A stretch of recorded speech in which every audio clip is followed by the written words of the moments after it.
shoes with lemons. You okay there? Holy cow! Catch it with your fork, please. No, there you go. There you go. Use the fork.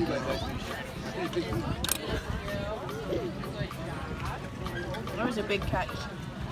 How's the lobster, Liam? Good boy. Chew with your mouth closed. Hey, this is Jocelyn, and I'm in Mystic Seaport in Mystic, Connecticut. And if you ever get to this area of the country, you should really stop in and see this place. It's absolutely amazing. But today, we're going to talk about the eats of Connecticut. First and foremost, in Connecticut, you absolutely have to have some New Haven pizza.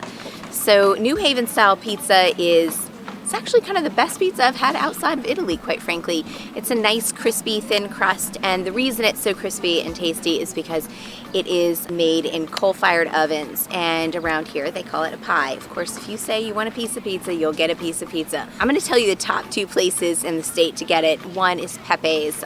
Frank Pepe's is a really great pizza. That's actually our family's favorite. There's also Sally's, and then I guess since I'm in Mystic, I kind of got to talk about Mystic Pizza. Yes, just like Mystic Pizza, the movie. However, Mystic Pizza isn't exactly New Haven style, but you know, when you're in Mystic, you should probably try it out anyway, right? One of the pizza specialties in this area is white clam pizza, and it sounds really disgusting. It's actually pretty tasty, and it's a white pizza, so it's got a lot of garlic and things on it, a lot of flavor, and then of course, whole belly clams on top. Speaking of whole belly clams, that's another must eat when you're in Connecticut. Whole belly clams come and they're fried, and they come in a basket full of goodness, and there's usually french fries on the side. Maybe you get some lemon and tartar sauce. I don't need any of that. Just give me a tiny bit of salt to put over the top of them, and that is my favorite. You can also just get plain old clam strips. The best places, in my opinion, to get both whole belly clams and clam strips are these great roadside places. For instance, the one that we always go to when we're here in Mystic is the Sea Swirl. But you'll find them all over. They're just tiny little huts. You walk up and you order, and you know, they'll call your name in a little bit, and you take it out, and sometimes there are tables, sometimes it's just like a counter, and sometimes when it's raining we just sit in our car and eat in the car. But anyway, you'll be guaranteed good tasty food. However, I don't want you to think that good tasty food is going to be cheap just because it comes from this tiny little hut. As a matter of fact, you get a lobster roll and it's probably going to be $20 to $25 right now, and that's just the way it is. It's good, fresh, locally sourced seafood for the most part. You're gonna get good stuff, but you're gonna pay for it, but it's worth every penny. So while we're talking about those roadside stands, 2 important things are lobster rolls, hot and cold, and you can get them at those roadside stands. You'll also find them in all sorts of restaurants and diners and things throughout the state, but primarily, like when you're here on the coast, you're gonna find tons of them.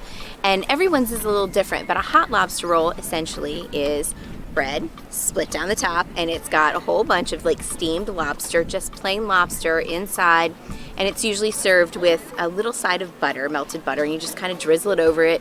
That soft, yummy bread gets even softer and squishier, and it's delectable. There is nothing to complain about when you get a hot lobster roll. Now, on the other side of it is the cold lobster roll, and cold lobster roll is basically same thing. You've got steamed lobster. Usually you've got like 1 claw's worth and at least half a tail's worth, I think, in every roll, but it'll be all chopped up with a little bit of mayonnaise. They're usually pretty light on the mayonnaise, and maybe some celery, maybe some chopped onion. Like I said, different places do it different ways, but I kind of like the cold one over the hot one, simply because, well, whenever I get it, it's always summer, and you know, I need cold food, right? So don't leave Connecticut without trying both a hot lobster and a cold lobster roll, but again, don't think they're going to be cheap. Really, lobster in all of its beautiful and varied forms is big in Connecticut. I had lobster thermidor the other night. Liam had lobster mac and cheese. Mark had a lobster bomb at Ford's, which is lobster, and it's covered in lobster bisque, because why not add more lobster to your lobster, right? I mean, it makes complete sense to me. So if you want some seafood that's a little bit less expensive than what you're used to outside of Connecticut, get some oysters. They have great local oysters all over the place. I know back in Illinois, we actually get oysters from here, from the Connecticut area, and we're all like, oh, you know, it's like an amazing thing to get them fresh in Illinois. But here, we're getting them fresh for like half the price, literally. Really good stuff. And my favorite way to eat oysters is on the half shell, nice and raw, squeeze a lemon, maybe a splash of like some horseradish ground up on them, and that's just perfect and simple for me, and I love them. But you can get them baked and fried in about 1,000 different ways, so if you really want to try oysters, this is a good place to do it. So sticking with our seafood theme, clam chowder and lobster bisque are two things that are really big around here too. Of course, you'll find them up and down the New England coast, and so it's not just Connecticut that's having that, but you'll find it all over, and I can pretty much guarantee you won't get a bad bowl of either anywhere. You will find clam chowder more popular. There's definitely more of that on menus than you see the lobster bisque. But if you get the chance to have lobster bisque, yum. So when you are having a lunch and you want a sandwich, sometimes the rest of the world thinks, let's get a sub. Not here, you get a grinder. But here's what's funny. Subway, the company, was actually founded in Connecticut. But grinders are a definite thing here. Let's move on to drinks. Seltzer is a thing. Seltzer is everywhere. There's flavored ones, there's plain ones, there's canned ones, there's bottled ones. Go to the grocery store and just look. There'll be like 1,500 different kinds of seltzer waters.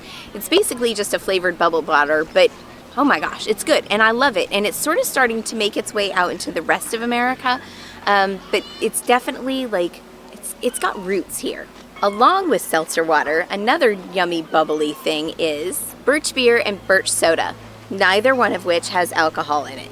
Actually, my dad loves this so much that I bring Birch Beer back for him every time we come out here. I just buy like 5 or 6 liter bottles of the stuff and take it to him. It's kind of on the lines of ginger ale or like cream soda, but it's totally not either of those things. You just have to kind of try it, but it's a really tasty, refreshing drink. Kids love it. They have diet versions that are not so sugary and things, but Birch Beer's got a special place in Connecticut and in my belly.